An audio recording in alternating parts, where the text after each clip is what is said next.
কোনো করণীয় বিষয় যেন ইচ্ছে করে আমার থেকে কি না ছুটে, কোনো বর্জনীয় বিষয় যেন ইচ্ছার ভিতর দিয়ে আমি যেন এটার লিপ্ত না হই, ব্যাস কথা শেষ।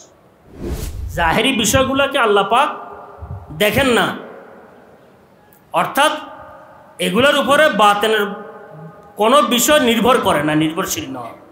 কিন্তু আল্লাহ পাকের কাছে সবচেয়ে নির্ভরশীল বিষয়, দেখার বিষয়, সেটা হচ্ছে দিল। আমি বলছিলাম সামান্যটুকু যদি একটু ইচ্ছে থাকে, সামান্য একটু চেষ্টা থাকে, তাহলে এই রাস্তা বড় সহজ।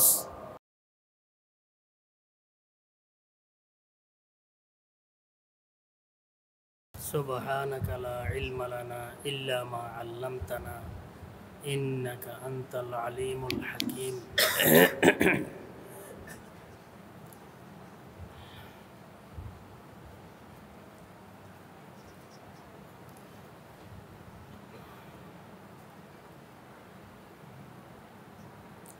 ইসলাহি লাইনে অগ্রগতির জন্য, তরক্কির জন্য সামান্যটুকু মেহনত করলে চলে, অল্প মেহনত।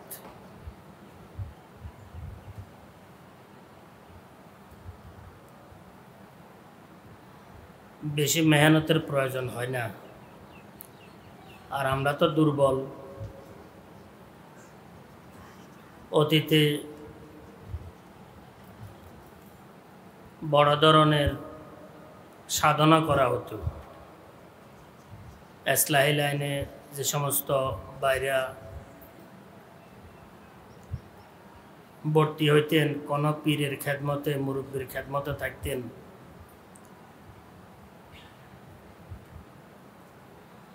বড় ধরনের সাধনা ওনাদের থেকে করাইতেন। বড় ধরনের সাধনা, লম্বা সময় এমনভাবে সাধনা করাইতেন যে নিজেকে যেন ভুলে যায়, সে যেন আমি আমি এই আমিত্বের অনুভূতি যেন তার থেকে চলে যায়, এমনভাবে সাধনা করাইতেন। এই সাধনার কারণে বহু সময় বহু তালেবিনের, সালেকিনের শারীরিক মানসিক সমস্যাও দেখা দিত।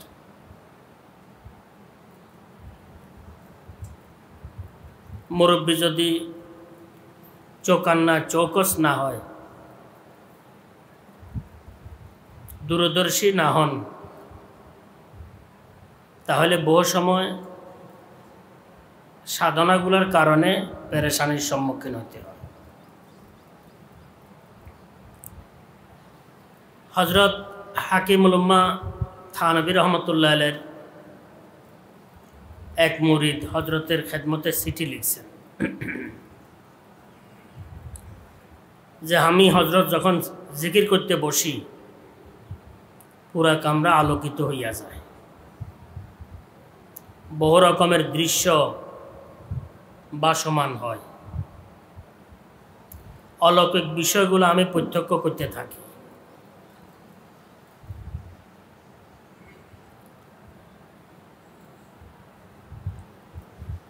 আজীব আজীব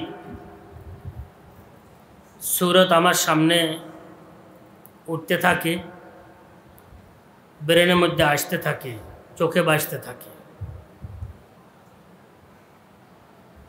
তো সাধারণত আসলে যদি কোনো পীর সাহেবের খেদমতে এইভাবে লেখা হয়, তো পীর সাহেব হয়তো মনে করবেন যে এত বড় বুজুর্গ হইয়া গেছে,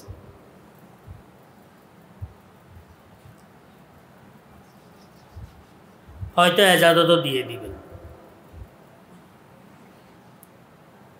যদি পাকা পোক্তা যদি কোনো ব্যক্তি না হয়, এজাজতও দিয়ে দিবেন। আর মুরিদান যারা আছে সাধারণত এই ধরনের বিষয়গুলো বেশি লেখে, নিজেদের ত্রুটিগুলো লেখে না। নিজেদের যে ত্রুটিগুলো আছে এগুলা লেখে না,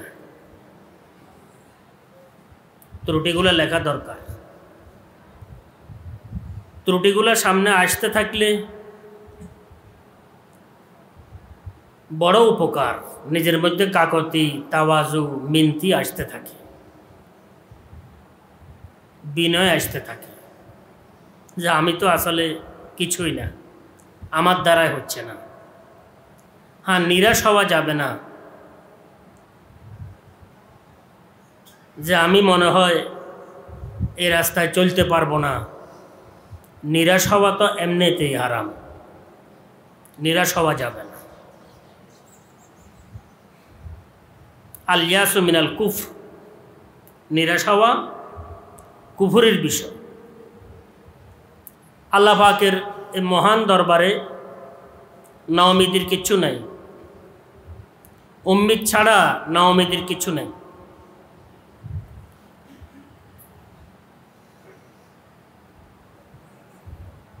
এখানে শুধু নিজেকে দুর্বল ভাবা, দুর্বল মনে করা, নিজের দুর্বল এটা মনের মধ্যে বসানো, এটা হচ্ছে এই রাস্তার সবচেয়ে গুরুত্বপূর্ণ বিষয়। আহলুল্লাহ আকাবির হুজ্জাক যারা আছেন, চতুর,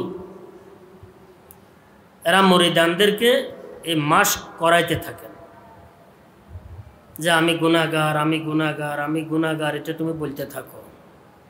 আমার এই গুনাহ, আমার এই গুনাহ, আমার এই গুনাহ, গুনাহগুলো তুমি গুনতে থাকো। আল্লাহ পাকের দরবারে মানুষের সামনে বলার দরকার নেই, মানুষের সামনে নিজের এলান করে লাভ তো কিছু নেই, ওইটা আরেক ধরনের রিয়ায় পরিণত হইয়া যায়।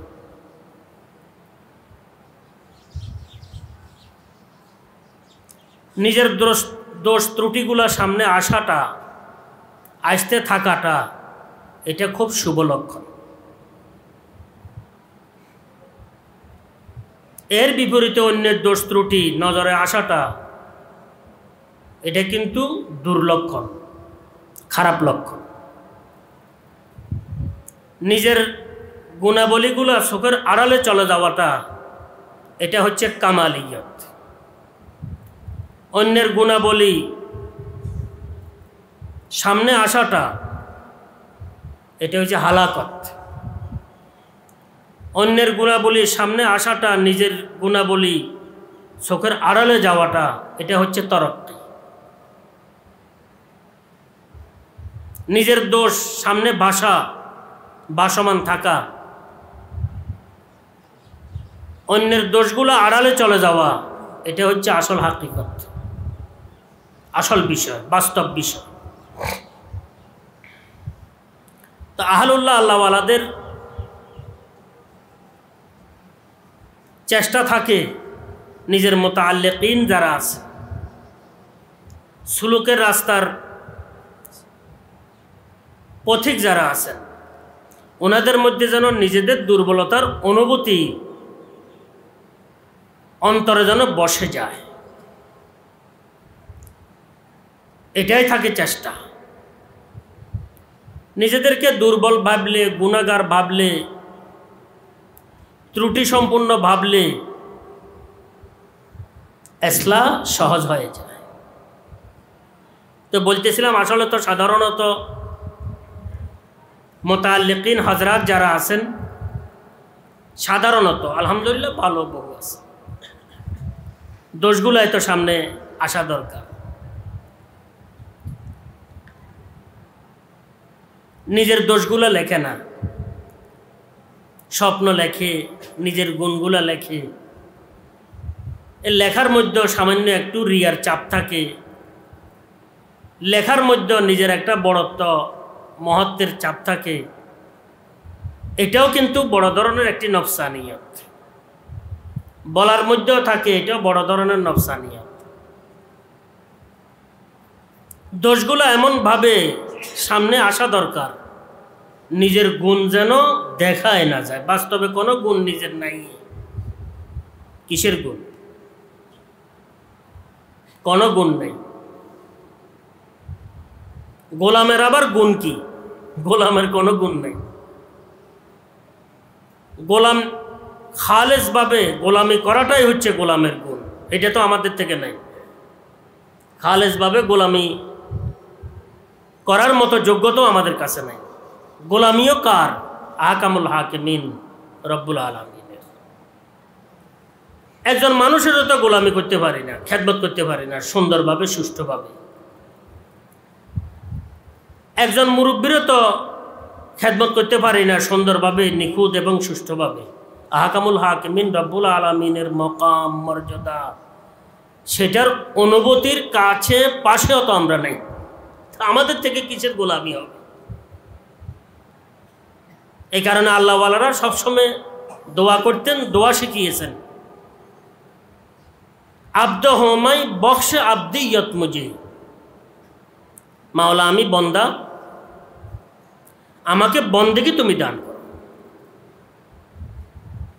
বন্দেগি দান করো। মাখদুমের মকাম সম্পর্কে যদি ভালোভাবে জানা যায়, তাহলে না মাখদুমের খেদমত করাটা সহজ হইয়া যায়। আহকামুল হাকিমিন রব্বুল আলামিন, খালিকে কুল মালিকে কুল, ওই জাতে বাবরকতের মকাম ও মর্যাদা চেনাটাও তো আমাদের জন্য অসম্ভব। দফতর তামামে গশত ওয়া বপায়া রসিদ ওম মা হাম চুনা দর আব্বালে ওয়াসফে তো মন্দাইন। হজরতে শেখ সাদি রহমতুল্লাহ আলাইহি বলছেন,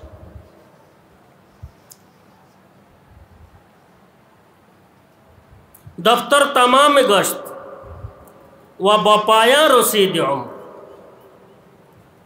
দফতরকে দফতর সব পরিপূর্ণ হইয়া গেছে। লিখতে লিখতে লিখতে লিখতে লেখার আর জায়গা নাই, শেষ প্রান্তে পৌঁছে গেছি, সমাপ্ত হইয়া গেছে। ওয়া বপায়া রসিদ ওম, আর হায়াত শেষ পর্যায়ে পৌঁছে গেছে। মা হামচুনা দর আব্বালে ওয়াসফে তো মান্দায়, আমরা এখনো আপনার প্রথম ওয়াসফের মধ্যে আমরা লেগে আছি, এটা পর্যন্ত আমরা কি পৌঁছতে পারি নাই। প্রথম কদমে আমরা আটকা। তো বন্দার আবার বন্দেগি আল্লাহ পাকের শান অনুযায়ী করার মতো যোগ্যতা কোথায়? একটা মখলুকেরও তো আমরা, একজন মুরব্বীরও তো, একজন উস্তাদের তো খেদমত করে আমরা সুন্দরভাবে সঠিকভাবে নিখুঁতভাবে আমরা হক আদায় করতে পারি না।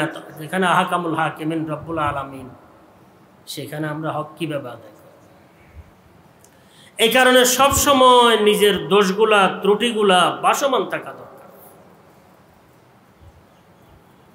দোষের শেষ নেই, দোষের উপরে দোষ, দোষের উপরে দোষ, দোষের উপরে দোষ, দোষের উপরে দোষ। আমাদের দোষের নিচে দোষ, দোষের নিচে দোষ, দোষের নিচে দোষ, দোষের নিচে দোষ, দোষের ভিতরে দোষ, দোষের ভিতরে দোষ, ভিতরের ভিতরে দোষ। এটাই আমাদের কাজ। যদি কোনো আল্লাহর বান্দাকে এতটুকু আন্তরিকভাবে বুঝার আল্লাহ পাক তৌফিক দান করেন, তাহলে আল্লাহ পাকের ফজল করম শামিলে হাল অবশ্যই হবে। এটাই হচ্ছে আসল বন্দেগী, এটা হচ্ছে বন্দেগী। চিস্তে কারশ জুসকে আকনু দস্তে হাসরত মি গজত, মুফতি আজম মুফতি ফয়জুল্লাহ সাহেব রহমতুল্লাহ বলতেছেন, এটা আসলে ওনাদের কাল নয়, ওনাদের হাল, শরীয়তের পুরা মেজাজ। শুধু কথা বলে গেছেন, শায়ের না, ওনারা সাহেবে হাল, ওনাদের হুবহু এক অবস্থা এটা, বরং অবস্থাও পুরোপুরি বর্ণনা ওনারা শব্দের দ্বারা করতে পারে নাই।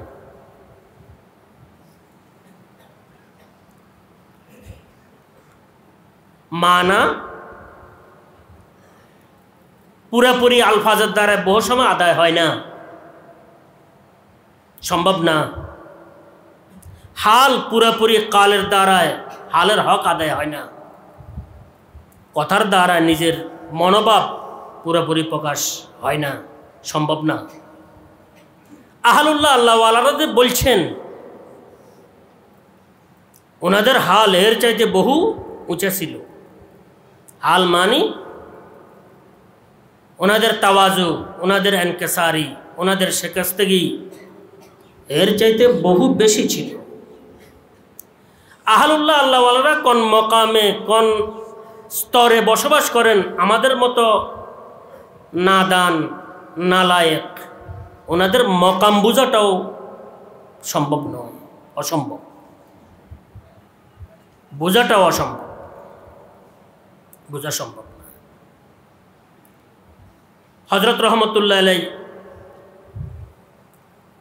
কোরআনে কারীমের এই আয়াতে কারিমা তেলাওয়াত করতেন, ওমা কাদারুল্লাহ হাক্কা কদরি। আল্লাহ পাক ইরশাদ করছেন, ওমা কাদারুল্লাহ হাক্কা কদরি।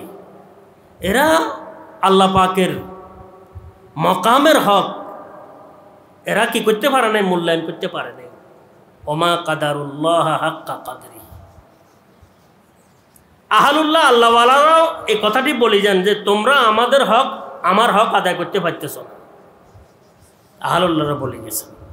আহলুল্লাহ আল্লাহওয়ালাদের যে মকাম, যে মর্যাদা, যে শান, যে হাল, সেটা আমাদের মতন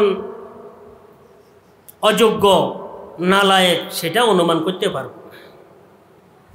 আল্লাহ তুমি আমাদেরকে আহলুল্লাহদের ফুয়ুজ এবং বারাকাত আমাদেরকে দান করো। ওনাদের হাল, ওনাদের চাল, ওনাদের জাহির, ওনাদের বাতিন আমাদেরকে তুমি দান করো। মুফতি আজম মুফতি ফয়জুল্লাহ সাহেব রহমতুল্লাহ আলাইহি কিভাবে বলছে, চিস্তে কা রস জুসকে আকনো দস্তে হাসরত মি গজত। এখন এর কাজ কি? মাওলাই করিম নিজের কথা বলতেছে, এর কাজ কি? শুধু আফসুস করে নিজের আঙ্গুল কামড়াইতে আসে, কাটতে আসে, আয় কি করলাম, আয় কি করলাম, কিছু তো হয়নি। চিস্তে কা রস জুসকে আকনো দস্তে হাসরত মি গজত দর তাগাফুল রফতে যায় মায়ায়ে উমরে খতির। অলসতার ভিতর দিয়ে, দুর্বলতার ভিতর দিয়ে, না এলমের ভিতর দিয়ে, কম এলমের ভিতর দিয়ে, বদামলের ভিতর দিয়ে পুরা ওমরটায় যায় হয়ে গেছে, পুরা ওমর খরচ হয়ে গেছে। আহলুল্লাহ আল্লাহওয়ালাদের এই মর্মে সবার অভিন্ন ওনাদের কি মকাম, যে ওনারা নিজেদেরকে এত আবদিয়তের এত মকাম, একেবারে নিজেকে যত খাকে সার, আজিজ, হাকির, ফকির, যা কিছু শব্দ আছে এর চাইতেও খুব কম মনে করেন। আর যত বেশি নিচে যাইতে পারে আবদিয়তের মকাম তত বেশি, আবদিয়তের মকাম তত কি বেশি।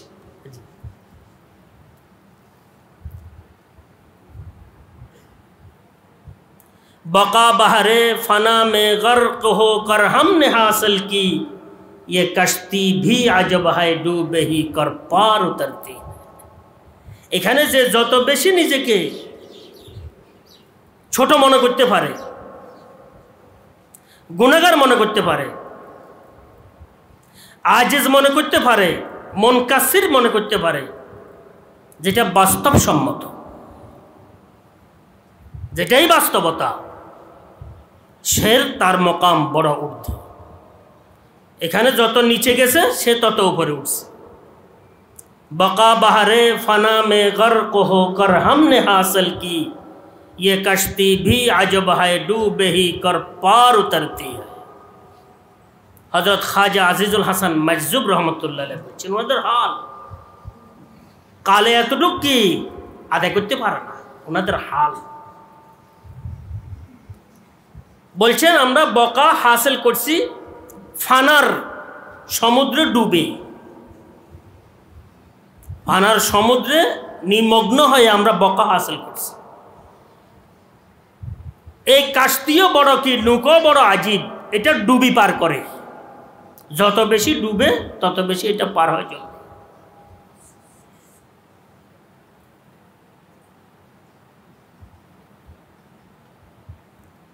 আমি যে বলছিলাম আসলে কাল আর হাল, এটা হালের বচন কাল দিয়ে হয় না, সম্ভব না।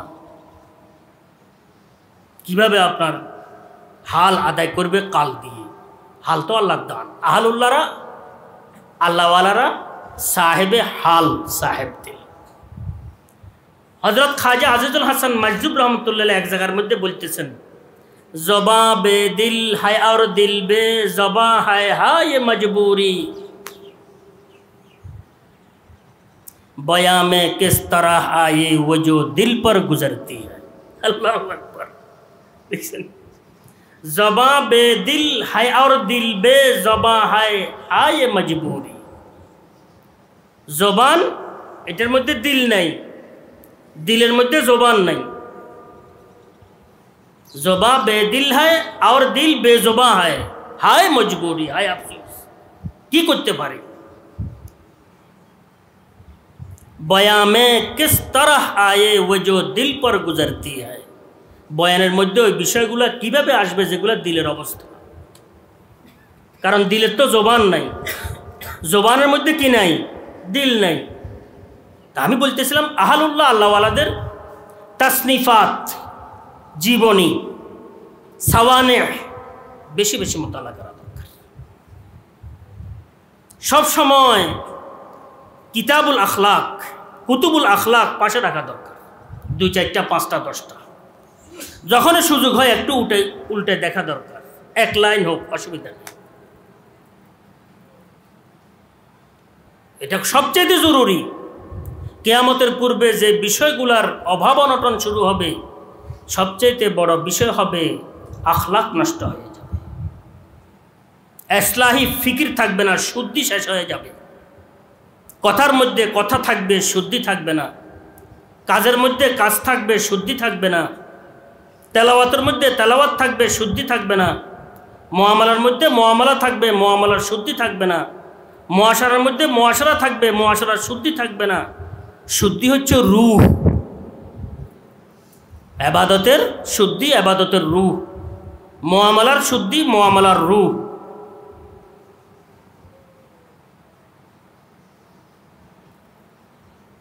ইখলাস যেটাকে বলা হয়, এটা রূহ।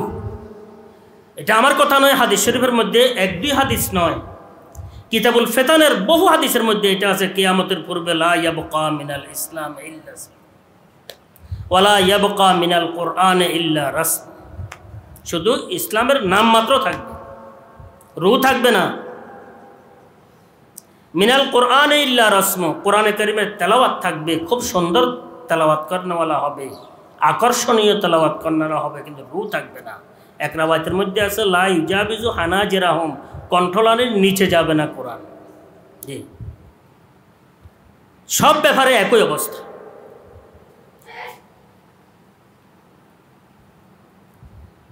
তো আমি আপনাদের খেদমত অনুরোধ করতেছিলাম, দেখেন আহলুল্লাহ আল্লাহওয়ালাদের কদর করা দরকার। আহলুল্লাহ আল্লাহওয়ালাদের সাথে মহব্বত স্থাপন করা দরকার। মনের মন নষ্ট না, মন নষ্ট নয়, এটার লক্ষণ হচ্ছে আহলুল্লাহ আল্লাহওয়ালাদের সাথে মহব্বত আছে কিনা। মহব্বত আছে তো দিল মন ঠিক আছে। কারণ সব আহলুল্লাহ আল্লাহওয়ালারা আহলে দিল, দিলওয়ালা। তো দিলওয়ালার সাথে যদি দিল মিলে, তার দিল ঠিক আছে। যাদের দিল ঠিক, আহলুল্লাহ আল্লাহওয়ালাদের দিল ঠিক। ঠিক মানে সুস্থ দিল, সুস্থ কলব, পবিত্র কলব আল্লাহ পাক এদেরকে দান করছেন। পরিষ্কার কলবওয়ালার সাথে, সুস্থ কলবওয়ালার সাথে, সুস্থ দিলওয়ালার সাথে যদি আমার দিলটা লাগে, তাহলে আমার দিল সুস্থ, এটা বোঝা যাবে। আর যদি এদের থেকে আমার দিল বিমুখ হয়, তাহলে আমার দিল রুগ্ন, এটা আর প্রমাণের প্রয়োজন নাই, এতটুকু যথেষ্ট। আল্লাহ পাকের নিজাম সর্ব অবস্থায় আউলিয়া আল্লাহ, আহলুল্লাহ, আহলে দিল, সাহেব দিল, মুত্তাকিন, পরহেজগার, মুখলিসিন, এরা সুস্থ দিলের অধিকারী। আর দিলে হচ্ছে আসল জিনিস। ইন্নাল্লাহা ইয়ানজুরু ইলা ইন্নাল্লাহা তাআলা লা ইয়ানজুরু ইলা সুওয়ারিকুম ওয়া আমওয়ালিকুম ওয়ালাকিন ইয়ানজুরু ইলা কুলুবিকুম ওয়া আমালিকুম। জাহেরি বিষয়গুলোকে আল্লাহ পাক দেখেন না, অর্থাৎ এগুলোর উপরে বাতিনের কোনো বিষয় নির্ভর করে না, নির্ভরশীল নয়। কিন্তু আল্লাহ পাকের কাছে সবচেয়ে নির্ভরশীল বিষয়, দেখার বিষয়, সেটা হচ্ছে দিল। মাল বেশি তার দিনও বেশি হবে এমন নয়, সুরজ সুন্দর তার আমলও সুন্দর হবে এমন নয়। দিল সুন্দর, সব সুন্দরতা। কেউ পছন্দ করুক বা নাই করুক, আল্লাহর কাছে সেটা পছন্দনীয়। এই কারণে সর্ব অবস্থায় আহালুল্লাহ, আল্লাহওয়ালা, হক্কানি, রব্বানি, আলেম ওলামা, ওনাদের সাথে নিজেদেরকে লাগাই রাখা দরকার। ওনাদের সাথে মোহাব্বত আছে না নাই, এটা কি করা দরকার? পরীক্ষা নিরীক্ষা করা দরকার।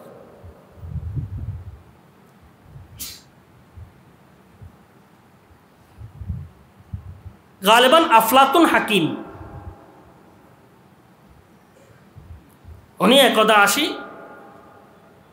শাগরিদানদেরকে বলতেছে, আমার পাগলের ওষুধ দাও, আমার পাগলের ওষুধ দাও। হাকিম আফলাতুন শাগরিদানরা বলতেছেন, হুজুর, ওস্তাদজি, জানাব ওয়ালা, আপনি পাগলের ওষুধ কেন চাচ্ছেন? আপনি তো ভালো মানুষ, কেন পাগলের ওষুধ চাচ্ছেন? কনা তোমরা দাও আমাকে পাগল ওষুধ, এক ডোজ আমি খেয়ে নিই। তো কি কারণ? কারণ হচ্ছে আজকে আমি রাস্তা দিয়ে হাঁটতেছিলাম, এক পাগল আমার দিয়ে খুব ঘুরভাবে তাকিয়েছিল, ভালোভাবে তাকিয়েছিল। কিন্তু পাগল কেন আমার দিকে তাকাবে? এটা তো কথিত আছে, আল জিনসু ইয়ামিলু ইলাল জিনস,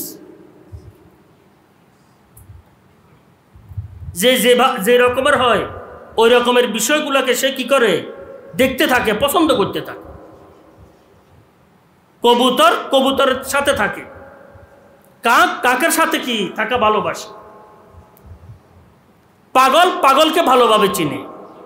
তো আমার দিকে যেন সে তাকাইল, নিশ্চয় কোনো আমার মধ্যে কি ত্রুটি এসে গেছে, পাগলের ওষুধ। আমি কারণ এখানে বলছিলাম যে আহলুল্লাহ, আল্লাহওয়ালাদের দিকে যদি আমরা তাকাই, ওনাদের সাথে যদি আমাদের দিল মিলে, ওনাদের মহব্বত যদি আমাদের অন্তরে থাকে, তাহলে আমাদের দিল যে সুস্থ,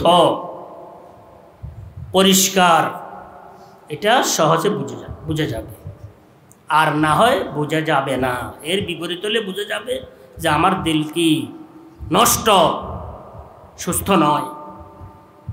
এই কারণে বলতেছিলাম,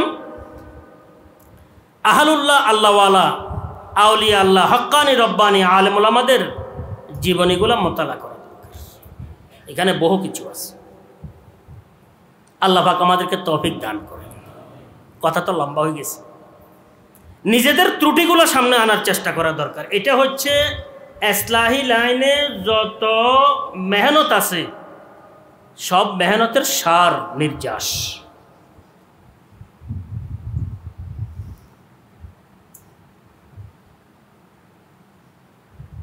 মাই বদি মে आप हो अपनी मिसाल, বদ আমল বদ নফসে বদ খো বদ খেসাল। আরেক আল্লাহওয়ালা বলতেছে, এইটা শেষ নাই। ওনাদেরগুলা পড়লে তো বোঝা যায় যে আসলে আবদিয়ত কাকে বলে, আজেজি কাকে বলে, এনকেসারি কাকে বলে, খাকিয়ত কাকে বলে, এটা বোঝা যায় কিভাবে। মাই বদি মে आप हो अपनी मिसाल, বদির মধ্যে আমি দৃষ্টান্ত, আমার দৃষ্টান্ত আমি, বাহিরের দৃষ্টান্ত না, আমার দৃষ্টান্ত আমি। বদ আমল বদ নফসে বদ খো বদ খেসাল, বদ আমল বদ নফস বদ খেসালওয়ালা আমি। এবারে নিজেকে কতটুকু মনে করেন চিন্তা করে দেখেন। এই খাজা আজিজুল হাসান মাজজুব রহমতুল্লাহ আলাই শত সহস্র ওলামাদের কি মুরব্বী ছিলেন, আর ওনার থেকে কথা এগুলো। এটা আমি বলতেছিলাম, আসলে ওনাদের কাল নয় এটা, ওনারা কাউয়াল নন, ওনারা ফাআল। বরং ওনাদের যে হাল, দিলের যে অবস্থা, আংশিক ওনারা কি বয়ান করতেন, আংশিক, পুরা বয়ান করতে পারতেন না, বয়ান করা সম্ভব নয়। আলফাজের দ্বারায় হাল, মনোভাব শব্দের দ্বারা প্রকাশ করা সম্ভব কি হয় না, সম্ভব হয় না। এটার জন্য বলছিলাম, উনি আফসোস করে বলতেন, জবা বে দিল হায় আর দিল বে জবা হায়, হায় মজবুরি। যাই হোক, অবস্থাগুলা, নিজের অবস্থাগুলা দেখা দরকার। তো হাকিমুল উম্মাহ থানভী রহমতুল্লাহর কাছে একজন এইভাবে লম্বা বয়ান করছে নিজের অবস্থা, জাগ্রত অবস্থা, যে আমার এই অবস্থা হয়, পুরা ঘর আলোকিত হইয়া যায়, তারকায় পুরা ঘর ভরে যায়। যখন চিঠি গেল, হযরত রহমতুল্লাহ উত্তর লিখছেন, जिक्र छोड़ दो, मामूलात बंद कर दो, दिमाग खुश्क होने वाला है, किसी तबीब हाजिक से इलाज करवाओ। जिक्र छेड़े दाओ, मामूलात बंद रखो, दिमागের মধ্যে শুষ্কতা আসতেছে। কোনো ভালো বিজ্ঞ হাকিমের থেকে চিকিৎসা লও, চিন্তা করে দেখি। আমি বলতেছিলাম, মুরব্বী যদি হাজেক হয় তাহলে উনি বুঝে যান বিষয়টি কি, কি সমস্যা। বহু সময় আমাদের কাছে ফোন করে, কথাবার্তা বলে। আমি বললাম যে, কার সাথে আপনার সম্পর্ক? অমুকের সাথে। তো হজরতের থেকে চিকিৎসা নেন, কারণ চিকিৎসা যেখানে সাথে সম্পর্ক সেখান থেকে নেওয়া দরকার। আর যদি বলে হুজুরের সাথে, তাহলে হয়তো মামুলাত কি ছেড়ে দাও, জিকির আজকার বন্ধ করো, গুনাহ যেন না হয় এ প্রতিজ্ঞা করো, আর খাইতে থাকো আর ঘুমাইতে থাকো, ফরায়েজ ওয়াজিবের সুনানের পাবন্দি করো, বাস কথা শেষ, কোনো দরকার নেই। হজরত রহমতুল্লাহ আলাইহি সেখানে বহু চিঠির উত্তর হজরতে এটা দিতেন। কেউ যদি কোনো রোগের কথা আলোচনা করতেন, চিঠির মধ্যে বলতেন, 3 खतों में इस मरज को লেখা করো, 3 চিঠির মধ্যে এই রোগের কথা তুমি লিখতে থাকো, যে আমার এই রোগ, আমার এই রোগ, আমার এই রোগ। এমন নয় যে আমি গুনাহগার, আমার বহু গুনাহ করছি। এটা ভাষা হইতে পারে, পরিভাষা হইতে পারে, আর হয়ে থাকে এমনই। দিলের হাল তৈরি হওয়াটা বড় কঠিন। এটার জন্য বারবার স্বীকারোক্তি নিতে থাকে, যে তুমি কোনো কোনো চিঠির উত্তরে লিখছেন, 7 खतों में इसको लिखा करो, इस मरज को দৌড়াতে থাকো, দৌড়াতে রাখো। 7 চিঠির মধ্যে এই রোগের কথা তুমি লিখতে থাকো। 7 মাস, 1 মাসে 1 চিঠি লিখতে থাকো, যে আমার কাছে এই রোগ আছে, আমার কাছে এই রোগ আছে। এখান থেকে যা যাবে, নির্দেশনা যাবে বা না যাবে, এটা নিয়ে চিকিৎসা যাবে বা না যাবে, এটা চিন্তা করে তুমি লিখতে থাকো। তা আমার মধ্যে এই রোগ আছে, আমার মধ্যে এই রোগ আছে, আমার মধ্যে এই রোগ আছে। এটাও বড় ধরনের কি চিকিৎসা। আর এটার উদ্দেশ্য হচ্ছে হাল যেন দিলের কি তৈরি হইয়া যায়, যে আমি আব্দ, আমি গুনাহগার, আমি মজবুর, আমি খুব কি দুর্বল, আমি নিডাল, আমি কমজোর, আমি নালায়েক, আমি হাকির, আমি মিসকিন, আমি ফকির। এটা যেন দিলের হাল হইয়া যায়। দিলের হাল হওয়ার জন্য এত রকমের কি নস্কা এবং ব্যবস্থাপত্র। তো বলতেছিলাম, একসময় বহু সাধনা করাইতেন, এখন ওই সাধনার কি দরকার নাই। হযরত হাকিমুল উম্মাহ শাহ আশরাফ আলী থানভী রহমতুল্লাহ আলাইহি বলতেন যে, একসময় বহু লম্বা সাধনা করা হয়তো, আল্লাহর রহমতে এখন আর লম্বা সাধনার দরকার না, আমরা কমজোর, আমরা দুর্বল। হযরত রহমতুল্লাহ বলতেন, বস 2 বাতে याद রাখো, 2 কথা স্মরণ রাখো। একটা হচ্ছে এখতিয়ারি, আর একটা হচ্ছে গায়রে এখতিয়ারি। ইচ্ছাধীন, অনিচ্ছাধীন। কোন করণীয় বিষয় যেন ইচ্ছে করে আমার থেকে কি না ছুটে, কোন বর্জনীয় বিষয় যেন ইচ্ছার ভিতর দিয়ে আমি যেন এটার লিপ্ত না হই, বাস কথা শেষ। এক এক মালফুজের মধ্যে হজরত লিখছেন যে গায়রে এখতিয়ারি ওসকো ছোড়ো, যেগুলো অনিচ্ছাধীন এটা চিন্তা করিও না। এটা দিলের মধ্যে কত কিছু আসবে, কত কিছু যাবে, এত চিন্তা কি তোমার এটা নিয়ে? আমার দিলের মধ্যে এটা আসে, আমার দিলের মধ্যে এটা আসে, আমার দিলের মধ্যে এই চিন্তা আসে, কোনো চিন্তা করিও না। এই দিল তো এটা আসতে থাকবে। সাইয়্যিদুত তায়েফা হাজী আমদাদুল্লাহ মুহাজির মাক্কি রহমতুল্লাহ বলছেন, আরে দিলের মধ্যে যদি এত কিছু আসতে থাকে, আবার দিল আসার জায়গা এটা সমুদ্র, তো চিন্তা করি আল্লাহ দিলকে কত বড় বানাইছেন, কত বড় সমুদ্র বানাইছেন, এত কিছু যেখানে আসতেছে, সেখানেও আল্লাহ পাকের কুদরত, মারফত, মোহাব্বতের বিষয়গুলা চিন্তা করি। আল্লাহ পাক সাইয়্যিদুত তায়েফা হাজী আমদাদুল্লাহ মুহাজির যে আমার দিলের মধ্যে কত কিছু আসে, আল্লাহ দিলের কত বড় বানাইছেন, কত বড় সমুদ্র বানাইছেন, আল্লাহ পাকের কুদরত। গায়রে এখতিয়ারি যে সমস্ত বিষয়গুলো আছে অনিচ্ছাধীন, এগুলোর দিকে কোনো লক্ষ্য করিও না। বহু সময় ফোন করে, হুজুর দিলের মধ্যে এটা ঘুরে এটা ঘুরে, ভয় লাগে, কয় লাগে, ঘুম আসে না, কিচ্ছু নাই, যেটা আমার এখতিয়ারে নাই এটা আসতে থাকুক, কোনো সমস্যা নেই। আর এখতিয়ারি বিষয়গুলা করণীয় ব্যাপারে কোনো দুর্বলতা যেন না থাকে, ইচ্ছার মধ্যে ত্রুটি যেন না থাকে। বর্জনীয় ব্যাপারে এখতিয়ারের বিষয়গুলোর মধ্যে ইচ্ছার মধ্যে কোনো ত্রুটি যদি যেন না থাকে। হযরত রহমতুল্লাহ লিখছেন, যে ব্যক্তি করার ব্যাপারে নিজের যত বাধা বিঘ্ন আছে এগুলা এড়িয়ে সে করতে সক্ষম হয়, বর্জনীয় ব্যাপারে যত বাধা বিঘ্ন আছে এগুলো এড়িয়ে সে বর্জন করতে সক্ষম হয় গুনাহগুলা। जिसको ये चीज़ हासिल है उसको सब कुछ हासिल है। তানবী রহমতুল্লাহ যেটা যার এইটুকু হাসিল হয়ে গেছে, কে গুনাহগুলা ছাড়তেছে হাজারো চাহিদার বিপরীতে গিয়ে, আর ইবাদতগুলো নেকামলগুলো করতেছি হাজারো বাধা উপেক্ষা করে, তো उसको सब कुछ हासिल है। হযরত কুতুবে আলম রশিদ আহমদ গাঙ্গুহি রহমতুল্লাহ আলাইহি বলছেন, যদি আমি জানতাম সুলুকের রাস্তা এত সহজ, এত মেহনত করতাম না। শুধ किच्छु नहीं এখানে, कि गायरे एखतियारी को छोड़ो और एखतियारी को के हाथ में ले लो। गायरे एखतियारी ছাড়ো, এখতিয়ারি বিষয়গুলো হাতের মধ্যে নিয়ে নাও। নেকামলের ব্যাপারে কোনো বাধা যেন তোমাকে কি বাধাগ্রস্ত করতে না পারে। বস বাধা আসবে, হাজারো বাধা আসবে, এগুলো উপেক্ষা করে এগুলোকে কি এড়িয়ে তুমি নেকামলগুলো করতে চেষ্টা করতে থাকো। বদামলগুলোর ব্যাপারে পরিহার করার ক্ষেত্রে বহু রকমের কি বাধা বিঘ্ন আসবে, মনের চাহিদা ইচ্ছা ইত্যাদি নিয়ে, তো এগুলো পরিহার করে এড়িয়ে উপেক্ষা করে এগুলো পরিহার করো। যার কাছে এতটুকু হাসিল হয়ে গেছে তার সব কিছু হাসিল হয়ে গেছে। হযরত গাঙ্গুহি রহমতুল্লাহ আলাইহি বলতেন যে যদি আমি জানতাম সুলুকের রাস্তা এত সহজ, তাহলে আমি এত মেহনত করতাম না।